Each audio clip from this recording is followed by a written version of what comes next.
विष्णुस्तोत्र नरं नृसिंहं नरनाथमच्युतं प्रलम्बबाहुं कमलायतेक्षणं क्षितीश्वरैरर्चितपादपङ्कजं नमामि विष्णुं पुरुषं पुरातनं जगत्पतिं क्षीरसमुद्रमन्दिरं तं सारङ्गपाणिं मुनिवृन्दवन्दितं श्रियापतिं श्रीधरमीशमीश्वरं नमामि गोविन्दमनन्तवर्चसम् अजं वरेण्यं जनदुःखनाशनं गुरुं पुराणं पुरुषोत्तमं प्रभुं सहस्रसूर्यद्युतिमनन्तमच्युतं नमामि भक्त्या हरिमाद्यमाधवं पुरस्कृतं पुण्यवतां परां गतिं क्षितीश्वरं लोकपतिं प्रजापतिं परम्पराणामपि कारणं हरिं नमामि लोकत्रयकर्मसाक्षिणं भोगे त्वनन्तस्य पयो दधौ सुरा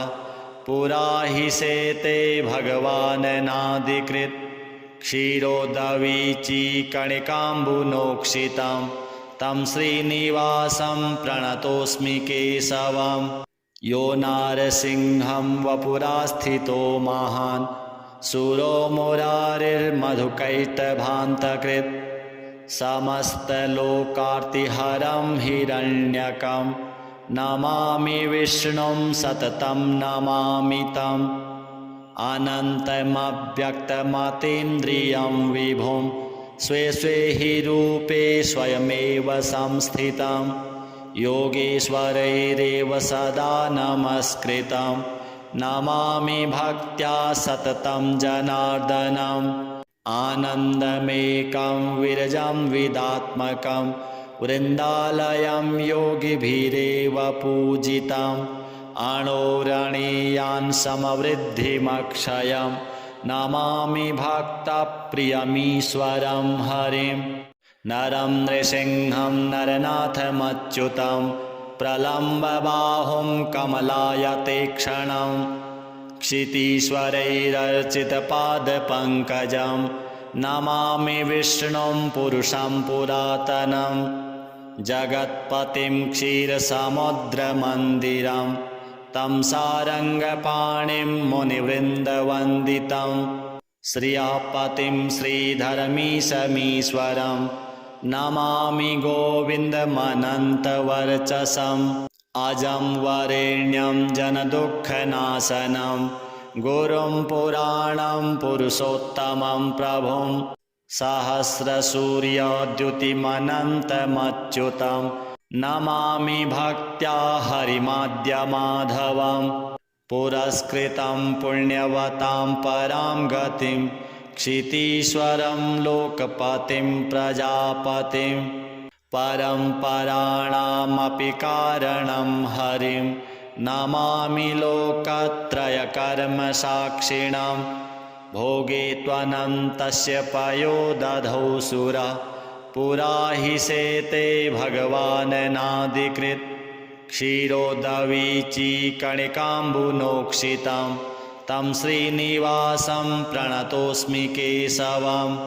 यो नारसिंहं वपुरास्थितो महान्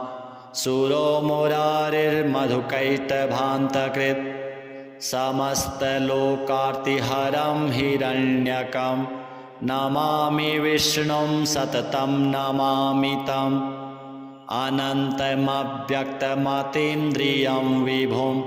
स्वे स्वे हि रूपे स्वयमेव संस्थितं योगेश्वरैरेव सदा नमस्कृतं नमामि भक्त्या सततं जनार्दनम् आनन्दमेकं विरजं विदात्मकं वृन्दालयं योगिभिरेव पूजितम् अणोरणीयान् समवृद्धिमक्षयं नमामि भक्तप्रियमीश्वरं हरिं नरं नृसिंहं नरनाथमच्युतं प्रलम्बबाहुं कमलायतेक्षणं क्षितीश्वरैरर्चितपादपङ्कजं नमामि विष्णुं पुरुषं पुरातनं जगत्पतिं क्षीरसमुद्रमन्दिरं तं सारङ्गपाणिं मुनिवृन्दवन्दितं श्रियःपतिं श्रीधरमीशमीश्वरं नमामि गोविन्दमनन्तवर्चसम् अजं वरेण्यं जनदुःखनाशनं गुरुं पुराणं पुरुषोत्तमं प्रभुं सहस्रसूर्यद्युतिमनन्तमच्युतं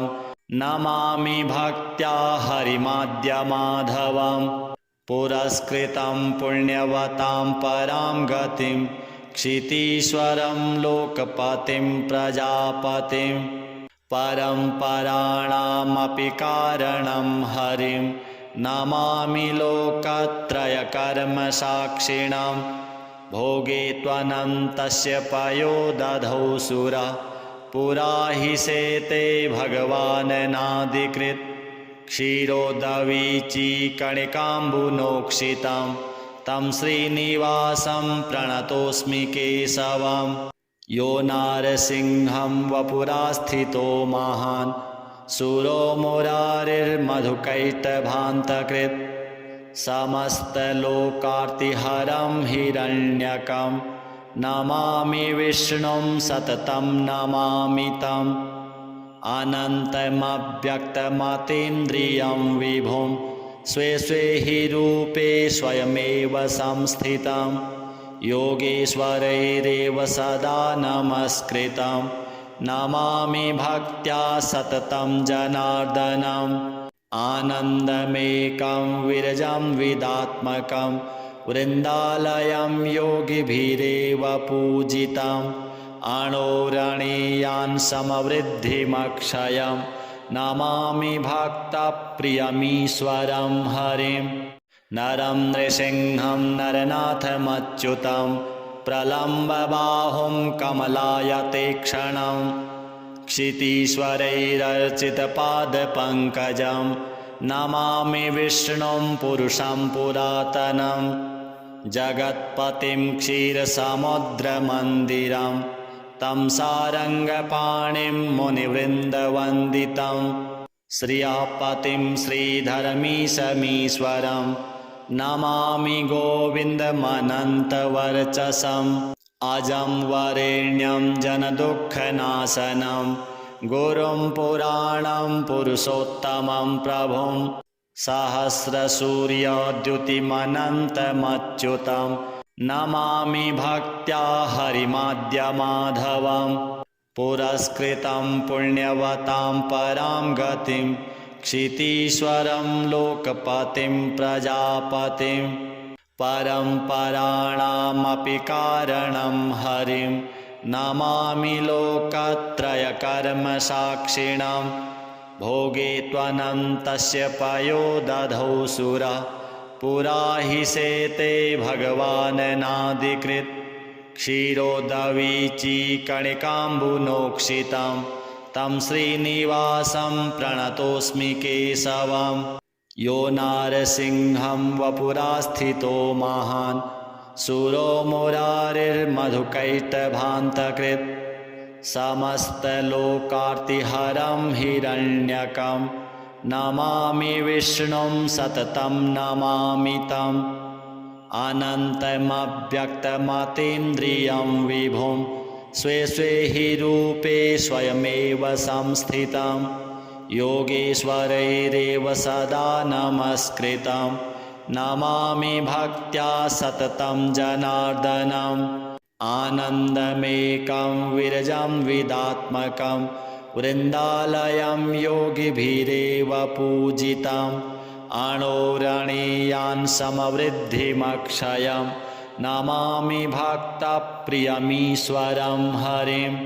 नरं नृसिंहं नरनाथमच्युतं प्रलम्बबाहुं कमलायतेक्षणं क्षितीश्वरैरर्चितपादपङ्कजं नमामि विष्णुं पुरुषं पुरातनं जगत्पतिं क्षीरसमुद्रमन्दिरं तं सारङ्गपाणिं मुनिवृन्दवन्दितं श्रियापतिं श्रीधरमीशमीश्वरं नमामि गोविन्दमनन्तवर्चसम् अजं वरेण्यं जनदुःखनाशनं गुरुं पुराणं पुरुषोत्तमं प्रभुं सहस्रसूर्यद्युतिमनन्तमच्युतं नमामि भक्त्या हरिमाद्यमाधवं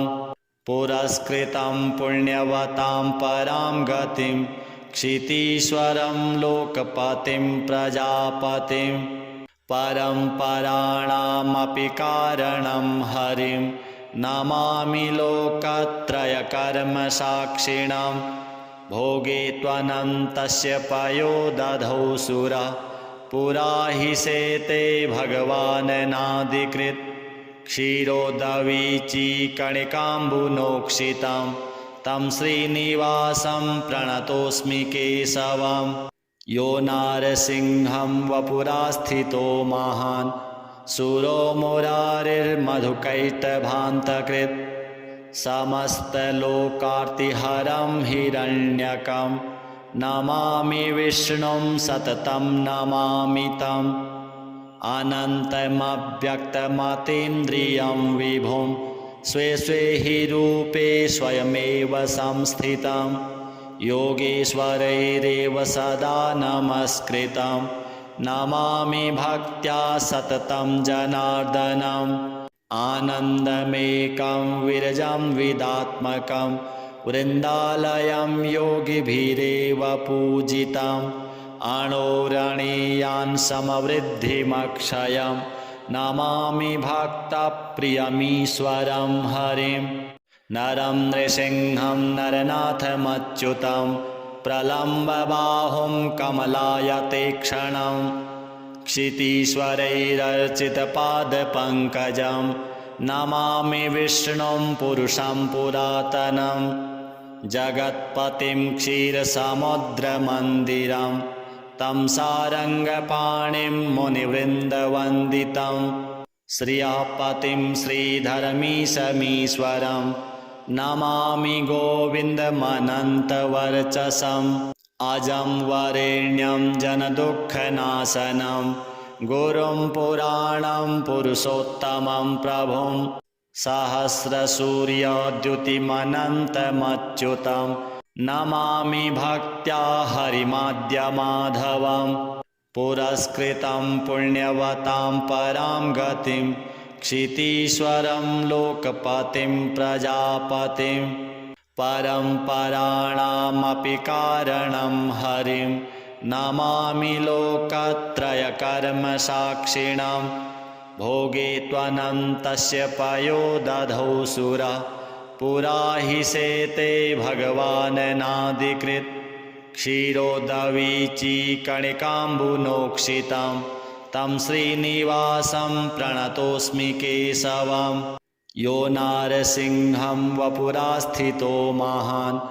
सुरो मुरारिर्मधुकैटभान्तकृत् समस्तलोकार्तिहरं हिरण्यकं नमामि विष्णुं सततं नमामि तम् अनन्तमव्यक्तमतीन्द्रियं विभुं स्वे स्वे हि रूपे स्वयमेव संस्थितं योगेश्वरैरेव सदा नमस्कृतं नमामि भक्त्या सततं जनार्दनम् आनन्दमेकं विरजं विदात्मकं वृन्दालयं योगिभिरेव पूजितम् अणोरणीयान् समवृद्धिमक्षयं नमामि भक्तप्रियमीश्वरं हरिं नरं नृसिंहं नरनाथमच्युतं प्रलम्बबाहुं कमलायतेक्षणं क्षितीश्वरैरर्चितपादपङ्कजं नमामि विष्णुं पुरुषं पुरातनं जगत्पतिं क्षीरसमुद्रमन्दिरं तं सारङ्गपाणिं मुनिवृन्दवन्दितं श्रियापतिं श्रीधरमीशमीश्वरं नमामि गोविन्दमनन्तवर्चसम् अजं वरेण्यं जनदुःखनाशनं गुरुं पुराणं पुरुषोत्तमं प्रभुं सहस्रसूर्यद्युतिमनन्तमच्युतं नमामि भक्त्या हरिमाद्यमाधवं पुरस्कृतं पुण्यवतां परां गतिं क्षितीश्वरं लोकपतिं प्रजापतिं परम्पराणामपि कारणं हरिं नमामि लोकत्रयकर्मसाक्षिणं भोगे त्वनन्तस्य पयो दधौ सुरा पुरा हि शेते भगवाननादिकृत् क्षीरोदवीचीकणिकाम्बुनोक्षितं तं श्रीनिवासं प्रणतोऽस्मि केशवं यो नारसिंहं वपुरास्थितो महान् सुरो मुरारिर्मधुकैटभान्तकृत्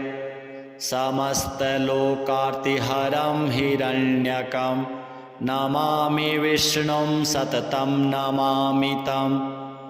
अनन्तमव्यक्तमतीन्द्रियं विभुं स्वे स्वे हि रूपे स्वयमेव संस्थितं योगेश्वरैरेव सदा नमस्कृतं नमामि भक्त्या सततं जनार्दनम् आनन्दमेकं विरजं विदात्मकं वृन्दालयं योगिभिरेव पूजितम् अणोरणीयान् समवृद्धिमक्षयं नमामि भक्तप्रियमीश्वरं हरिं नरं नृसिंहं नरनाथमच्युतं प्रलम्बबाहुं कमलायतेक्षणं क्षितीश्वरैरर्चितपादपङ्कजं नमामि विष्णुं पुरुषं पुरातनं जगत्पतिं क्षीरसमुद्रमन्दिरं तं सारङ्गपाणिं मुनिवृन्दवन्दितं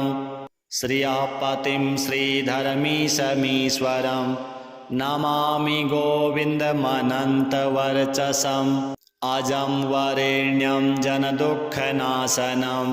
गुरुं पुराणं पुरुषोत्तमं प्रभुं सहस्रसूर्यद्युतिमनन्तमच्युतं नमामि भक्त्या हरिमाद्यमाधवं पुरस्कृतं पुण्यवतां परां गतिं क्षितीश्वरं लोकपतिं प्रजापतिं परम्पराणामपि कारणं हरिं नमामि लोकत्रयकर्मसाक्षिणं भोगे त्वनन्तस्य पयो दधौ सुरा पुरा हि शेते भगवाननादिकृत् क्षीरोदवीचीकणिकाम्बुनोक्षितं तं श्रीनिवासं प्रणतोऽस्मि केशवं यो नारसिंहं वपुरास्थितो महान् सुरो मुरारिर्मधुकैटभान्तकृत् समस्तलोकार्तिहरं हिरण्यकं नमामि विष्णुं सततं नमामि तम् अनन्तमव्यक्तमतीन्द्रियं विभुं स्वे स्वे हि रूपे स्वयमेव संस्थितं योगेश्वरैरेव सदा नमस्कृतं नमामि भक्त्या सततं जनार्दनम् आनन्दमेकं विरजं विदात्मकं वृन्दालयं योगिभिरेव पूजितम् अणोरणीयान् समवृद्धिमक्षयं नमामि भक्तप्रियमीश्वरं हरिं नरं नृसिंहं नरनाथमच्युतं प्रलम्बबाहुं कमलायतेक्षणं क्षितीश्वरैरर्चितपादपङ्कजं नमामि विष्णुं पुरुषं पुरातनं जगत्पतिं क्षीरसमुद्रमन्दिरं तं सारङ्गपाणिं मुनिवृन्दवन्दितं श्रियःपतिं श्रीधरमीशमीश्वरं नमामि गोविन्दमनन्तवर्चसम् अजं वरेण्यं जनदुःखनाशनं गुरुं पुराणं पुरुषोत्तमं प्रभुं सहस्रसूर्यद्युतिमनन्तमच्युतं नमामि भक्त्या हरिमाद्यमाधवं पुरस्कृतं पुण्यवतां परां गतिं क्षितीश्वरं लोकपतिं प्रजापतिं परम्पराणामपि कारणं हरिं नमामि लोकत्रयकर्मसाक्षिणां भोगे त्वनन्तस्य पयो दधौ सुरा पुरा हि शेते भगवाननादिकृत् क्षीरोदवीचीकणिकाम्बुनोक्षितं तं श्रीनिवासं प्रणतोऽस्मि केशवं यो नारसिंहं वपुरास्थितो महान् सुरो मुरारिर्मधुकैटभान्तकृत् समस्तलोकार्तिहरं हिरण्यकं नमामि विष्णुं सततं नमामि तम् अनन्तमव्यक्तमतीन्द्रियं विभुं स्वे स्वे हि रूपे स्वयमेव संस्थितं योगेश्वरैरेव सदा नमस्कृतं नमामि भक्त्या सततं जनार्दनम् आनन्दमेकं विरजं विदात्मकं वृन्दालयं योगिभिरेव पूजितम् अणोरणीयान् समवृद्धिमक्षयं नमामि भक्तप्रियमीश्वरं हरिं नरं नृसिंहं नरनाथमच्युतं प्रलम्बबाहुं कमलायतेक्षणं क्षितीश्वरैरर्चितपादपङ्कजं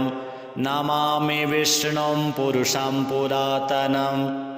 जगत्पतिं क्षीरसमुद्रमन्दिरं तं सारङ्गपाणिं मुनिवृन्दवन्दितं श्रियापतिं श्रीधरमीशमीश्वरं नमामि गोविन्दमनन्तवर्चसम् अजं वरेण्यं जनदुःखनाशनं गुरुं पुराणं पुरुषोत्तमं प्रभुं सहस्रसूर्यद्युतिमनन्तमच्युतं नमामि भक्त्या हरिमाद्यमाधवं पुरस्कृतं पुण्यवतां परां गतिं क्षितीश्वरं लोकपतिं प्रजापतिं परम्पराणामपि कारणं हरिं नमामि लोकत्रयकर्मसाक्षिणां भोगे त्वनन्तस्य पयो दधौ सुरा पुरा हि शेते भगवाननादिकृत् क्षीरोदवीचीकणिकाम्बुनोक्षितं तं श्रीनिवासं प्रणतोऽस्मि केशवं यो नारसिंहं वपुरास्थितो महान् सुरो मुरारिर्मधुकैटभान्तकृत् समस्तलोकार्तिहरं हिरण्यकं नमामि विष्णुं सततं नमामि तम् अनन्तमव्यक्तमतीन्द्रियं विभुं स्वे स्वे हि रूपे स्वयमेव संस्थितं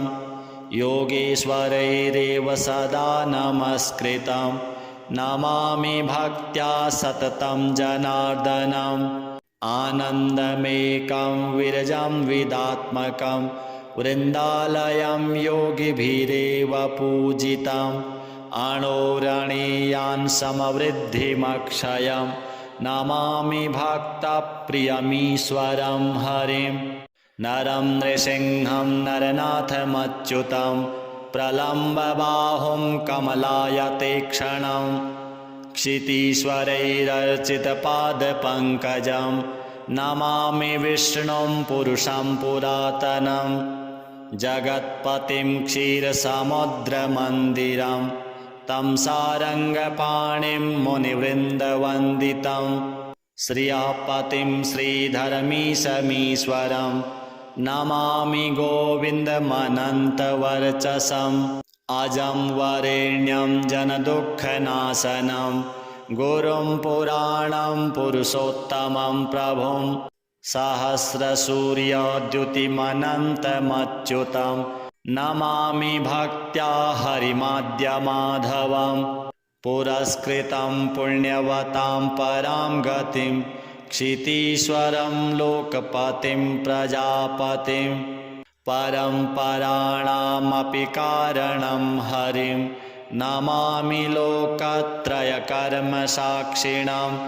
भोगे त्वनन्तस्य पयो दधौ सुरा पुरा हि सेते भगवाननादिकृत् क्षीरोदवीचीकणिकाम्बुनोक्षितं तं श्रीनिवासं प्रणतोऽस्मि केशवं यो नारसिंहं वपुरास्थितो महान् सुरो मुरारिर्मधुकैटभान्तकृत् समस्तलोकार्तिहरं हिरण्यकं नमामि विष्णुं सततं नमामि तम् अनन्तमव्यक्तमतीन्द्रियं विभुं स्वे स्वे हि रूपे स्वयमेव संस्थितं योगेश्वरैरेव सदा नमस्कृतं नमामि भक्त्या सततं जनार्दनम्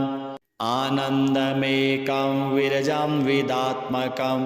वृन्दालयं योगिभिरेव पूजितम् अणोरणीयान् समवृद्धिमक्षयं नमामि भक्तप्रियमीश्वरं हरिम्।